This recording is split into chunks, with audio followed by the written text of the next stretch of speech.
So since अभी आपके जितने भी सेशंस आए उसमें यही है कि आगे आने वाला फ्यूचर बहुत ही अनप्रिडिक्टेबल होने वाला है। तो I am 20 year old and I want to do my business, I want to be an entrepreneur. तो हमारे लिए कौन कौन सी ऐसी फील्ड्स हैं जो ओपन है जिसमें हम अभी कुछ करेंगे तो आने वाले 5-10 साल में उसका बहुत अच्छा स्कोप हो सकता है? I wanted to more know. इससे पहले कि मैं बताऊं कि भाई क्या करियर आप लोगों को चूज करना चाहिए, आपके हिसाब से आपको क्या लगता है कौन से ऐसे करियर्स हैं जो आने वाले टाइम में जिसमें ग्रोथ ज़्यादा हो सकती है? तो मुझे लगता है कि रेस्टोरेंट ओपन करना चाहिए, क्योंकि रेस्टोरेंट कभी बंद नहीं होगा और इंसान खाना कभी मतलब खाएगा, छोड़ेगा नहीं खाना।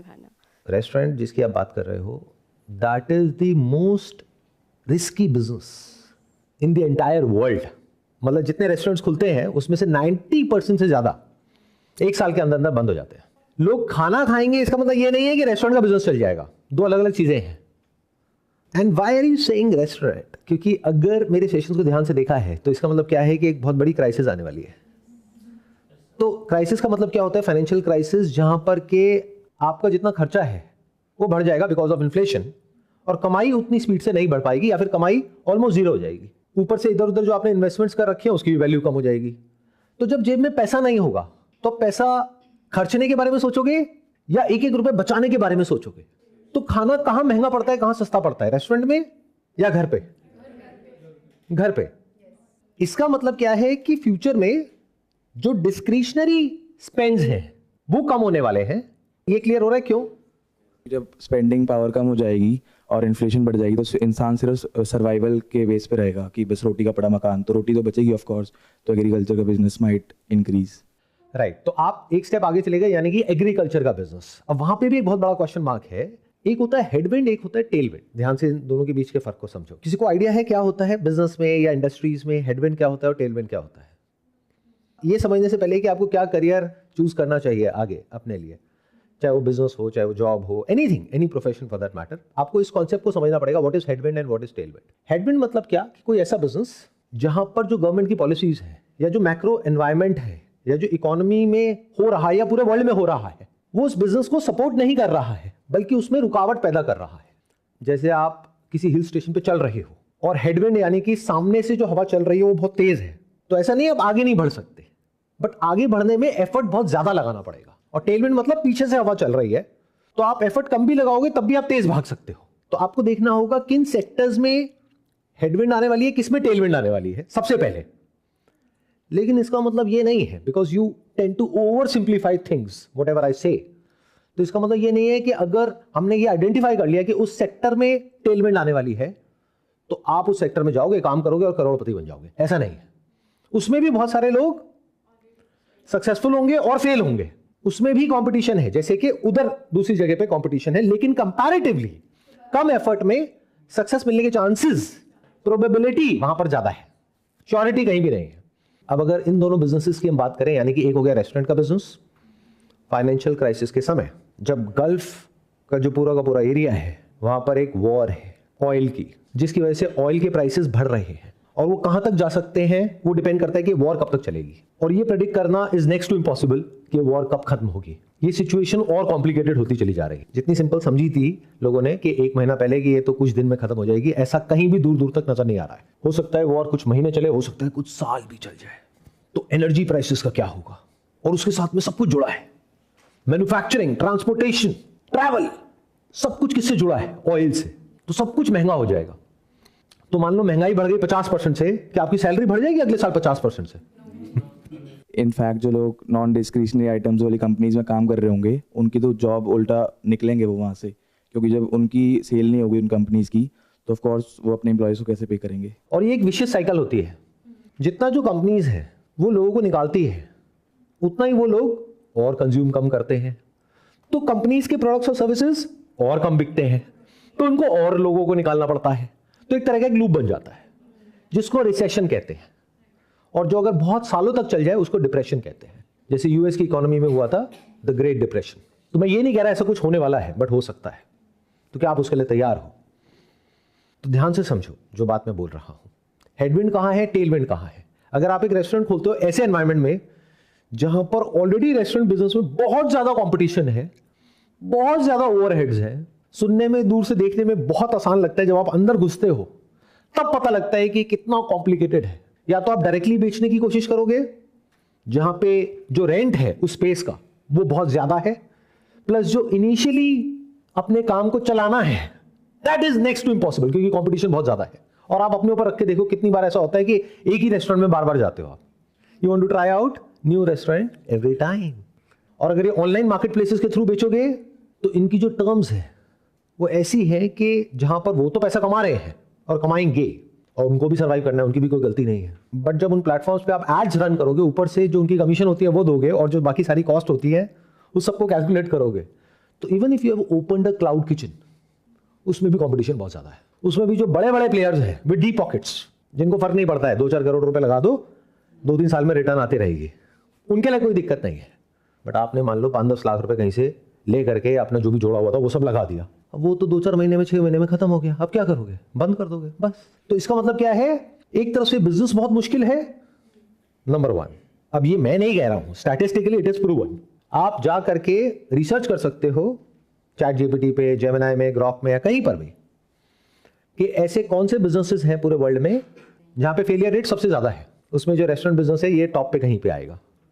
एक तो ये बहुत बड़ी कॉम्प्लिकेशन हो गई। दूसरा, जिस तरह की क्राइसिस अभी दुनिया में चल रही है या आने वाली है, उस सिनेरियो में जो डिस्क्रिशनरी स्पेंड्स है, यानी कि रेस्टोरेंट में खाना इज एन ऑप्शन बट खाना इज नॉट एन ऑप्शन। बढ़िया ब्रांड का खाना इज एन ऑप्शन बट खाना is not an option.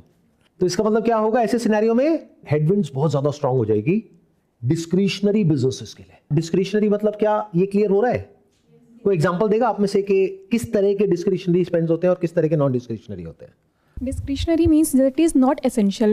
That is luxury purchases. It can be, or maybe going to water park, or maybe going on fun trip. That can be discretionary. And if it is if about essential, it is hospital expenses and school expenses and basic clothes and basic necessities like food, groceries.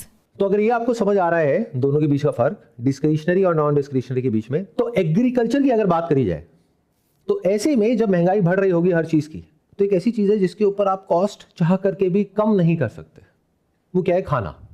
तो इसका मतलब क्या है? यहां पर हमको एक opportunity नजर आ रही है, टेलविंड नजर आ रही है एग्रीकल्चर सेक्टर में। बट अगेन इसका मतलब ये नहीं है कि आप अपना जो भी कर रहे हो उसको सबको छोड़ छाड़ के एग्रीकल्चर में चले जाओ। हाँ, अगर आपका एक फैमिली बैकग्राउंड है एग्रीकल्चर का, फार्मिंग का, यानी कि आपकी फैमिली को 10-20 साल 50 साल का एक्सपीरियंस है और आप उसको छोड़ करके शहर में आकर के कुछ करने की कोशिश कर रहे हो, तो it's like swimming against the tide, जो आज से 10-20 साल पहले बहुत अच्छा आइडिया था, बट आने वाले टाइम में उससे बेटर आइडिया क्या है? क्या आप ये दिमाग लगाओ कि जिस फील्ड में ऑलरेडी आपको एक्सपीरियंस है, आपको, आपकी फैमिली को, क्या उसको प्रॉफिटेबल बनाया जा सकता है? मान लो आपकी जो फैमिली हो खेती बाड़ी करती है, वहां पे कोई कमाई नहीं हो रही है, लॉसेज हो रहे हैं और हो ही रहे हैं बहुत सारे फार्मर्स को, तो क्या आप वहां पर दिमाग लगा सकते हो कि उसी खेत में ऐसा क्या किया जा सकता है और किस तरीके से किया जा सकता है कि यहाँ पे लॉस ना हो, प्रॉफिट हो? या दिमाग इतना बंद है कि आपके दिमाग में ये चल रहा है कि अगर 10-20 साल से 30 साल से लॉस हुआ है तो आगे भी लॉस ही होगा? अगर इतना भी क्वेश्चनिंग माइंड नहीं है और आप शहर में आकर के कोई बिजनेस करने के बारे में सोच रहे हो, तो भगवान ही आपका भला करेगा। एक्चुअली मैं एक गांव से बिलोंग करता हूँ और मेरा फैमिली बैकग्राउंड है कि जहाँ पे फार्मिंग का बिजनेस पहले था, बट बाद में धीरे धीरे अब हम लोगों ने किसी और को दे दिया, वो पूरा कुछ करते हैं। बट अगर वहाँ पे हम बात करें तो प्रॉपर इंफ्रास्ट्रक्चर ना होने की वजह से जो भी होती है फसल ना, तो वो चीज़ें अगर हम सिटी तक लेके जाते हैं तो इतना ज़्यादा प्रॉपर इंफ्रास्ट्रक्चर नहीं है, जिसके चक्कर में जो है वहीं पे कुछ ना कुछ उसका करना पड़ता है, तो वो कम रेट पे बेचो या कुछ भी करो तो लॉसेज होते हैं उसमें, तो उतना बेहतर रेट नहीं मिल पाता, जिसकी वजह से फार्मिंग हम लोगों ने छोड़ दी। पहले हमारे उधर सारी फसल होती थी, बाद में हम लोगों ने पूरा शुगर केन पे शिफ्ट किया। बट ऐसे भी हैं कुछ मिल्स हैं जो पैसा देती हैं, कुछ 1 साल बाद देती है, कुछ 2 साल बाद देती है, तो कहीं चीनी ले जाओ आप, पैसा हम नहीं दे पाएंगे। तो ऐसी चीज़ों की वजह से हम लोगों ने खेती पूरी बंद कर दी। तो इस चीज़ का कुछ सोल्यूशन कि अगर हम कुछ अभी आज के डेट में अगर फार्मिंग कर रहे हैं तो किस चीज़ की फार्मिंग करें जिसकी वजह से बेहतर चीज़ें? इस चीज़ का सोल्यूशन ये है कि आप फार्मिंग मत करो, आप वो करो जो आपने प्रॉब्लम फेस करी जिसकी वजह से आपका काम बंद हो गया, और उन फार्मर्स को सपोर्ट करो ताकि उनका काम बंद ना हो।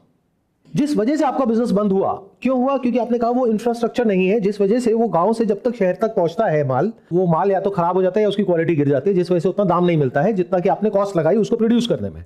तो what if you create N infrastructure not at a very big level, at a small level? मतलब क्या कि एक पर्टिकुलर टेम्परेचर चाहिए होता है उसको प्रिजर्व करने के लिए।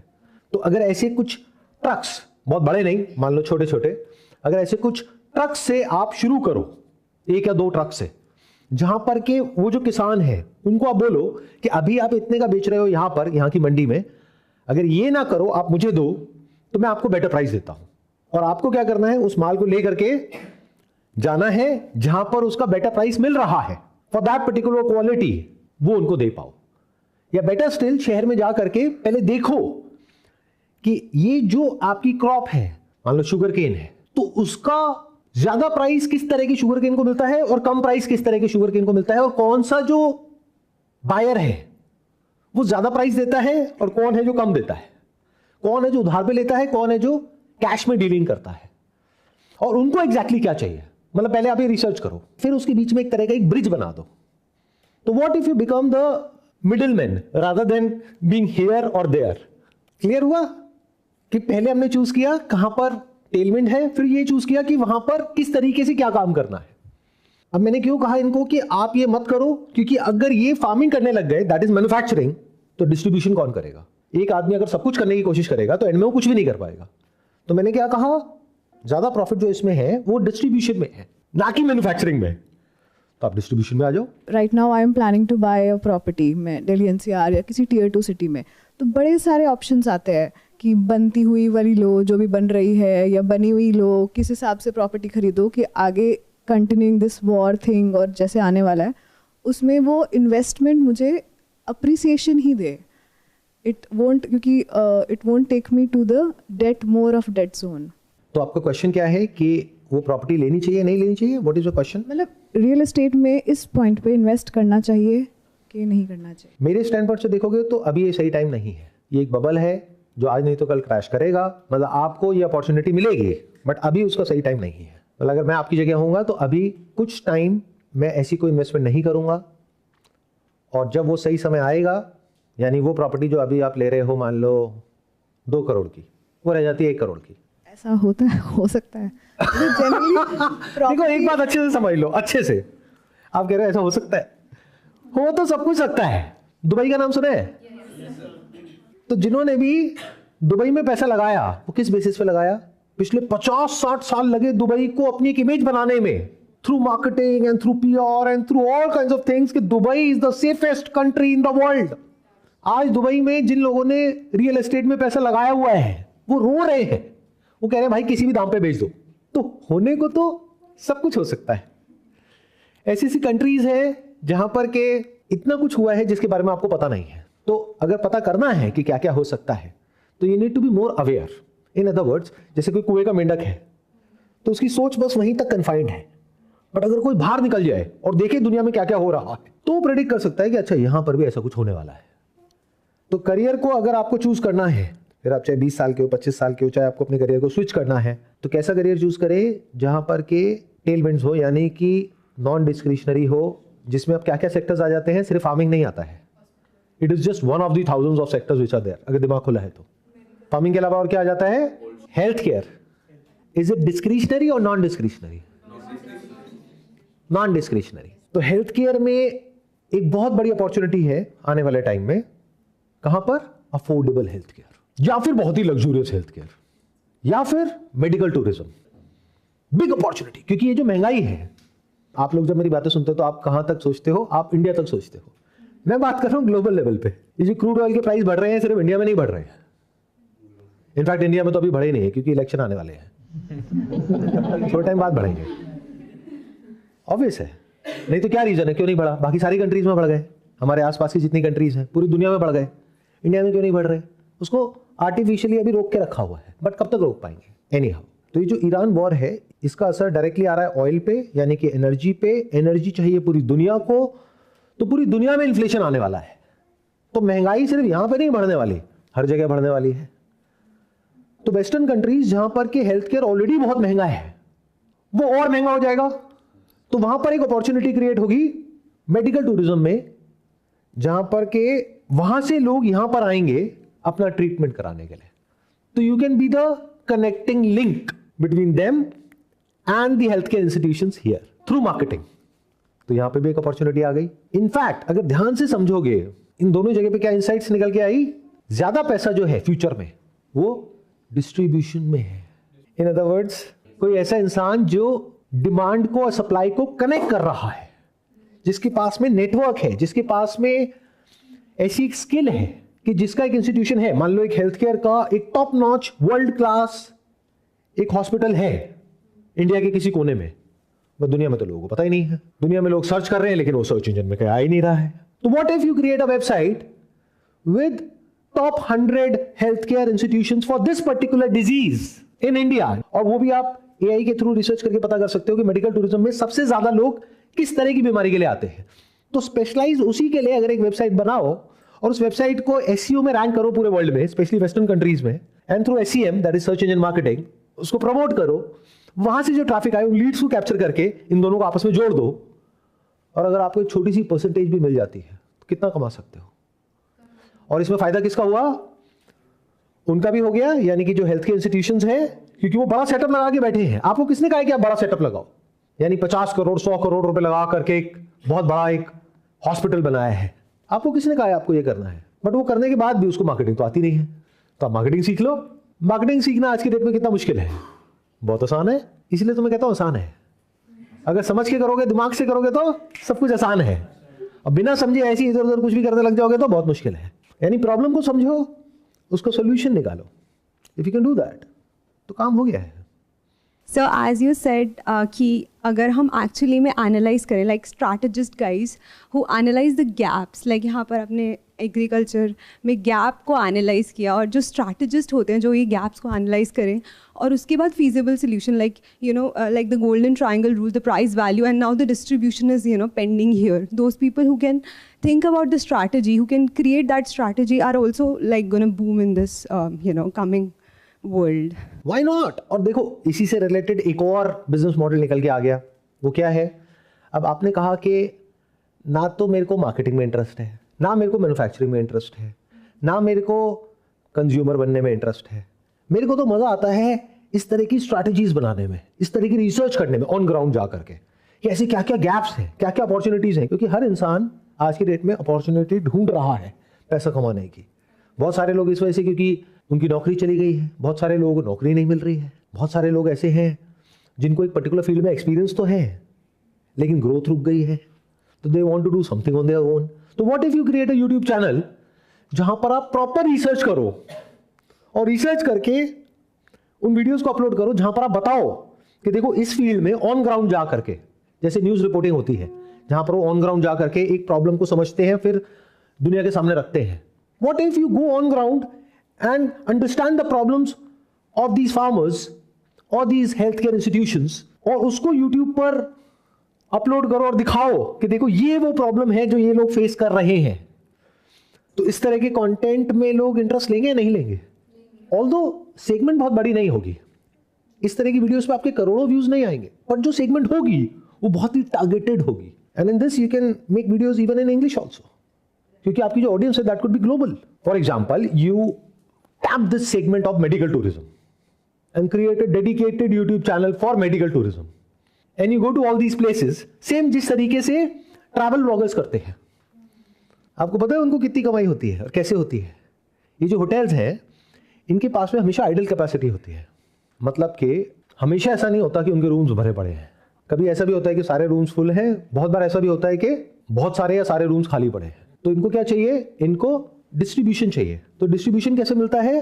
ये ढूंढेंगे ऐसे ट्रैवल ब्लॉगर्स को जिनके चाहे फॉलोअर्स कम हो लेकिन उनकी रीच अच्छी हो और कंटेंट की क्वालिटी अच्छी हो। वहां ये मैटर नहीं करता कि आपके कितने लाख या कितने करोड़ फॉलोअर्स हैं, ये मैटर करता है कि उस नीश में आप कितने स्ट्रांग हो, मतलब लोग आपको कितना ट्रस्ट करते हैं।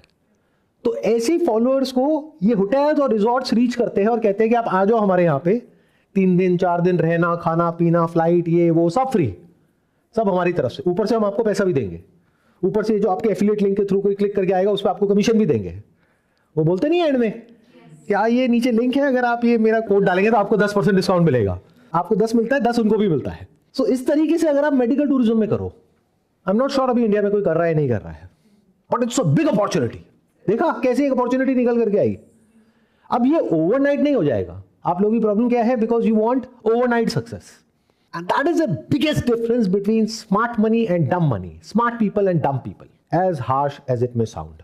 नहीं, स्मार्ट मनी और डम मनी में क्या फर्क होता है? यानी आपके पैसे में और जो स्मार्ट इंस्टीट्यूशनल इन्वेस्टर्स हैं, गवर्नमेंट्स हैं, सेंट्रल बैंक्स हैं या फंड्स हैं, हेज फंड्स हैं, उनमें और आपकी स्ट्रैटेजी में क्या डिफरेंस होता है? अगर फंडामेंटली समझोगे तो क्या होता है, you always go by your gut feel. Gut मतलब क्या? पेट। पेट आप सबका खराब है। एक का भी बता दो अगर ठीक है तो। आयुर्वेद में बोलते हैं हर बीमारी की जड़ क्या है? पेट। पेट आप सबका खराब है, मतलब गट फीलिंग, जो भी आपकी फीलिंग है वो सबकी खराब है। बट जो स्मार्ट लोग होते हैं या smart money, they never go by gut feel, they go by data and they stick to it with a long term perspective. Gut feeling में क्या होता है? शॉर्ट टर्म में आदमी उछलने लग जाता है या परेशान होने लग जाता है। फॉर एग्जाम्पल सोना चांदी ले लिया, प्राइस ऊपर बढ़ गया तो they start acting as if they are the kings and queens of the world, उनसे ऊपर तो कोई है ही नहीं दुनिया में। अरे भाई मैंने तो इतना कमा लिया, उतना कमा लिया। कहां कमाया है? बेचा तूने? नहीं बेचा नहीं है, कमा लिया। कहां कमाया? पेपर भी तो कमाया। कमाएगा तो तब ना जब बेचेगा। फिर कुछ दिन में नीचे आ गया, अरे मैं लुट गया, मैं बर्बाद हो गया। अरे बंधु पहले देखता तूने कितने का खरीदा और कितने का आज है, उसके बेस पे बोलना। लिया 100 रुपए का, बट उसकी जो वैल्यू है मार्केट में वो पहुंच गई 200 रुपए। आज मान लो 150 का है और हो रहा है 200 का 150 हो गया। अरे नहीं भाई 100 का 150 हुआ है। इसको बोलते हैं डम मनी, डम investors. They always look at short term fluctuations. छोटा सा कहीं पे कोई इन्वेस्टमेंट कर देंगे और 24 घंटे बैठ करके देखते रहेंगे, प्राइस ऊपर गया नीचे गया, प्राइस ऊपर गया नीचे गया। प्राइस को क्यों देख रहा है? फंडामेंटल्स को देखना, क्या वो चेंज हुए? उसको कभी देखता नहीं है। मेरी गट फीलिंग कह रही है कि प्राइस बहुत बढ़ गया है, इसको भेज दो। अरे भाई तेरा गट खराब है, इलाज करा, है ना? तो ये जो बिजनेस अपॉर्चुनिटी अभी अभी हमको नजर आई, मतलब आपको भी आई, मेरे को भी आई, और बहुत सारे लोग जो इस वीडियो को देखने वाले उनको भी आई। क्या सब करने लग जाएंगे? ऐसा लगता है आपको? लाखों में से कुछ करेंगे, उनमें से भी कुछ उस पर टिकेंगे 2-3 साल तक। लेकिन जो टिक गए वो कितना पैसा कमा सकता है उसकी अपर लिमिट मुझे समझाओ। And also, sir, the thing that you mentioned about SEO and that is also, transformed to GEO now, because आजकल लोग Google सर्च नहीं करते, AI सर्च करते हैं। तो they go to ChatGPT or Grok or Gemini, and due to that, the businesses are not found on the websites now; they are found inside the. Exactly. You can call it AI optimization. You can call it AI marketing. In fact, you can start a new agency by the name of AI marketing. SEO के ऊपर देखो कितनी सारी companies बनी हैं जो कहती है कि आपकी वेबसाइट को हम ऑप्टिमाइज करेंगे फॉर सर्च इंजन्स। आज सर्च इंजन को यूज कौन कर रहा है? सब तो चैट जीपीटी को और ऐसे जो और प्लेटफॉर्म है उसको यूज कर रहे हैं। उसके लिए क्या आपकी वेबसाइट ऑप्टिमाइज है? नहीं। तो उसको आप ऑप्टिमाइज करोगे, जो अभी कोई कर ही नहीं रहा है। तो you get the first mover advantage in that particular segment, और उसके लिए आप एक स्पेशलाइज एजेंसी बना सकते हो। तो you will have an edge over those agencies जो पहले एसईओ कर रही थी और आज कहते हैं कि हम ये भी कर रहे हैं और हम वेबसाइट भी बनाते हैं, हम ये भी करते हैं, वो भी करते हैं। तो ऐसे इंसान की बजाय जो बिजनेसेस हैं वो उसको प्रेफर करेंगे जो स्पेशलाइज्ड है एक पर्टिकुलर डोमेन में। आप कहोगे कि इस पर्टिकुलर डोमेन में हमसे अच्छा और हमसे ज्यादा एक्सपीरियंस्ड और कोई नहीं है। बट अगेन उसमें भी अगर सक्सेस चाहिए तो 2-3 साल लगेंगे, तो टिकना आना चाहिए ना। ऐसे ही कोई भी काम होता है तो उसमें टिकना आना चाहिए। इन्वेस्टमेंट है वहां पर टिकना आना चाहिए, करियर है वहां पर टिकना आना चाहिए, फ्लक्चुएट नहीं होना होता है। एक बार एक चीज अच्छे से समझ आ जाए तो you have to stick to that strategy. Your decisions must be driven by strategy, not your gut feel, not by greed और फियर। ऑल्दो हम बात कुछ करियर की कर रहे हैं, लेकिन अगर आपको फंडामेंटल समझ आ रहे हैं, अभी मैं क्या करने की कोशिश कर रहा हूं, मैं आपको ये नहीं बता रहा कि क्या करना है क्या नहीं करना है, मैं आपको ये बता रहा हूं सोचते कैसे हैं। और अगर वो समझ आ गया तो अभी हमने 2-3 करियर की बात करी है, बट ऐसे हजारों करियर और आप फिगर आउट कर सकते हो अगर आपको समझ आ गया है तो। हम यहाँ करियर की बात कर रहे हैं, like since they early I went to job for 10 years now. तो अब my career I won't say stable, क्योंकि कुछ भी स्टेबल नहीं है, बट मैं आज की डेट में मेरे पास सेविंग्स भी इनफ हैं। अब मैं चाह रही हूँ कि मैं किसी स्किल डेवलप करने में इन्वेस्ट करूँ, या मैं उसमें कोई अपने एसेट्स क्रिएट करूँ जो after 10 years down the lane जो मुझे रिटर्न दे पाए। मैं उस स्टेज पे हूँ। So I can invest learning something new also, maybe to my field, or anything which we are discussing right now, or probably investing into some assets. तो आपका अभी क्या बैकग्राउंड है, अभी आप क्या करते हैं? मैं बाय क्वालिफिकेशन तो सीए हूँ। तो सीए से रिलेटेड आप ये देख सकते हैं कि एआई का उसमें क्या रोल है, क्योंकि 2 तरह के लोग हैं दुनिया में। एक वो जब भी कुछ नया आता है तो they always go in denial mode, AI तो ये नहीं कर सकता, एआई तो वो नहीं कर सकता जो सीए कर सकता है। दूसरे तरह के लोग कौन से होते हैं? वो हार्डली 1-2% ही होते हैं। वो कौन होते हैं? वो बोलते हैं ये छोड़ो क्या नहीं कर सकता, ये देखते हैं एआई क्या कर सकता है। फिर आप वो देखना शुरू करते हो जो और कोई नहीं देख रहा है, तो आपको दिखता है अच्छा जो एक सीए कर सकता है उसमें से ये तो एआई भी कर सकता है, ये भी कर सकता है, ये भी कर सकता है, ये भी कर सकता है, ये भी कर सकता है, ये भी कर सकता है। फिर धीरे धीरे आप एक ऐसे स्पेस में पहुंच जाते हो विच टेक्स टाइम, 6 महीने, 1 साल, 2 साल, जब आप कुछ ऐसा कर सकते हो जो सिर्फ इंडिया में नहीं पूरी दुनिया में कोई भी और इंसान नहीं कर सकता, because you develop something ahead of time, समय से पहले आप कुछ ऐसा सीख गए हो जिस तरफ अभी लोगों का ध्यान भी नहीं है। क्योंकि अभी एआई जो चार्टर्ड अकाउंटेंट्स हैं उनको पूरी तरह से रिप्लेस नहीं कर सकता, इसीलिए वहां पर अपॉर्चुनिटी है। What if you create an agent which is better than a chartered accountant and you give access of it to these big 4 or big corporates or even small and mid-sized firms? Why not? And who can do better than you? I cannot, because I'm not a CA. Sir, my question is, why do you prefer silver over agriculture fertile land? I never prefer that. किसने कहा कि मैं prefer करता हूँ? I was just doubtful that. क्योंकि मेरा कोई farming में एक्सपीरियंस नहीं है ना, मैं एग्रीकल्चर लैंड लेके क्या करूंगा? अगर मान लो आपकी कहीं पर कोई लैंड है, उसके साथ वाली लैंड मैंने ले ली, अब मैं तो वहां पे जाऊंगा नहीं, मैं तो रहूंगा नहीं, और आपने उस पर कब्जा कर लिया, तो मैं क्या करूंगा? इससे बेटर ये नहीं है कि मैं सिल्वर ETF लेकर के आराम से सो जाऊं रात को। आप समझ रहे हो मेरी बात? तो ऐसा नहीं है कि वो बेटर है, वो बेटर है। ये देखना होता है कि आपका क्या बैकग्राउंड है, उसके हिसाब से आपको डिसाइड करना है। फॉर एग्जाम्पल, आप कहीं किसी ऐसी जगह पे रहते हो जहाँ पे थेफ्ट बहुत ज्यादा है, तो अब वो आपकी लैंड चुरा के तो नहीं भाग जाएगा, तो वहां पे आप लैंड ले लो। अगर वहां पे एग्रीकल्चर से आपको लगता है कि आप पैसा कमा सकते हो, तो अगर नहीं कमा सकते और इन्वेस्टमेंट के लिए ले रहे हो, तो दैट्स स्पेक्युलेटिव एसेट। कोई भी एसेट ऐसा जिसको आप खरीदते हो सिर्फ इस वजह से क्योंकि उसका दाम बढ़ेगा आने वाले टाइम में, सो उसमें कोई स्टोर ऑफ वैल्यू नहीं है, उस एसेट की अपने आप में कोई वैल्यू नहीं है। That's like a pyramid scheme where greater fool theory comes into play, कि आपको आपसे बड़ा बेवकूफ कोई चाहिए उसको खरीदने के लिए, उसको ये दिखाना पड़ेगा देखो इसका दाम कितना बढ़ेगा, अब उसको दिया, अब उसको दिया, अब उसको दिया, अल्टीमेटली वो कोलैप्स कर जाता है। You got the answer? आपको मिला? तो ऐसा नहीं है कि ये बेटर है वो बेटर है। जी sir, cause I did my probability, I did my maths, like in year 2003, my father and my grandfather bought a, like let's say X amount of land for 3.5 lakh per acre, and today it's worth 50 lakh per acre, sir. So it's more, it has grown exponentially. Although it's a hyperinflation nowadays, but it has grown exponentially. Moreover, it has given a, let's say, a lease, whatever called rental yield also, sir. ध्यान से समझना, आप लोग किस तरीके से सोचते हो, आप पास्ट के बेस पे सोचते हो। जरूरी नहीं है जो पास्ट में हुआ वही फ्यूचर में भी होने वाला है। पास्ट में पिछले 20-25 सालों में जो रियल एस्टेट है वो बहुत तेजी से बढ़ा है। जो आप कह रहे हो उसकी वैल्यू बढ़ गई 15 से 20 गुना, लेकिन इसका मतलब ये नहीं है कि अगले 10-20 साल में भी उसकी वैल्यू 10-15 गुना या 20 गुना बढ़ जाएगी। हो सकता है 10 गुना कम हो जाए। क्या उसके लिए आप तैयार हो? इफ यू से नो, तो you are in a speculative asset, that is not land. दोनों फर्क देख पा रहे हो? But if you are buying land, क्योंकि उसकी जो प्रोडक्टिविटी है वो बहुत अच्छी है और वहां पर कुछ ऐसा उगाया जा सकता है जिसकी वैल्यू बहुत ज्यादा है। जैसे लैंड भी सब एक जैसी नहीं होती है, कोई ज्यादा फर्टाइल होती है, कोई कम होती है, कोई बैरन होती है। तो आपने वो लैंड खरीदी क्योंकि वो बहुत ज्यादा फर्टाइल है इस वजह से, या इस वजह से क्योंकि वो मेन रोड पे है। आप समझ रहे हो मेरी बात?